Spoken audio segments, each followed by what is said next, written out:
आका का जिक्र हो रहा है, नात शरीफ हो रही है और आप जिधर शोर पड़ता है आप उधर भाग जाते हैं। आप सारे पंडाल में आके बैठे, जो हमारे कारकुन ड्यूटी पे खड़े हैं वो फुल संभाल लेंगे।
नबी का नाम जब मेरे लबों पर रक्स करता है,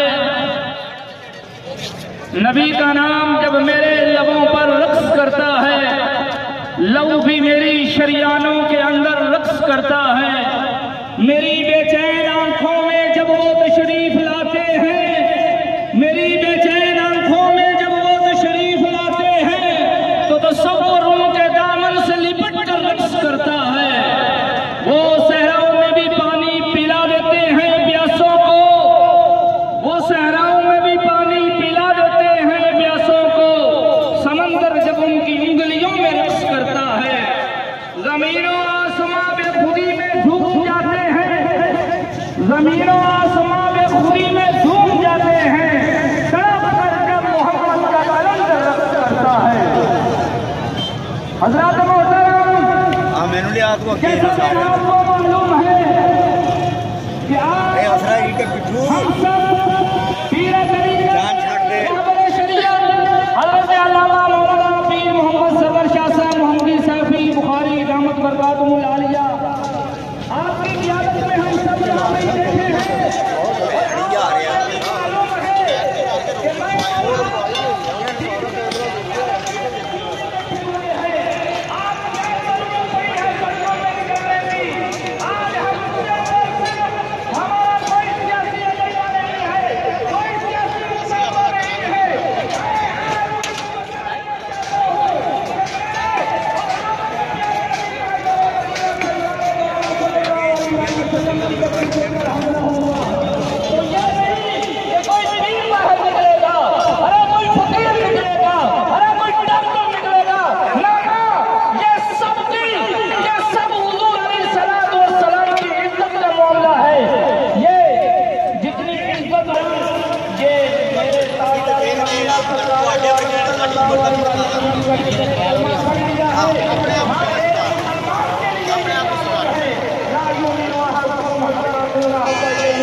हम अपनी साम माओ की इज्जतें जो है अपने नबी के कदमों पे कुर्बान करते हैं।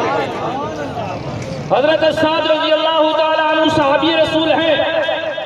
आपकी अम्मा जान कहती है, बेटा हुजूर का दामन छोड़ दे वरना मैं मर जाऊंगी। हजरत साद ने बड़े प्यार से अर्ज किया, अम्मा तेरे पास कितनी जाने हैं? हजरत साद ने अर्ज किया कि अम्मा तेरे पास कितनी जाने हैं? मां ने कहा बेटा एक जान है। फरमाया अम्मा ये सुन ले, अगर तेरे पास 100 जाने होती तो एक एक जान निकालते वक्त मुझ साद बेटे को तू धमकी देती कि बेटा देख मैं मर रही हूँ, हुजूर का दामन छोड़ दे, हुजूर का नाम लेना छोड़ दे। अम्मा तेरे 100 बार मरना कबूल है मगर मैं अपने हुजूर को नहीं छोड़ सकता।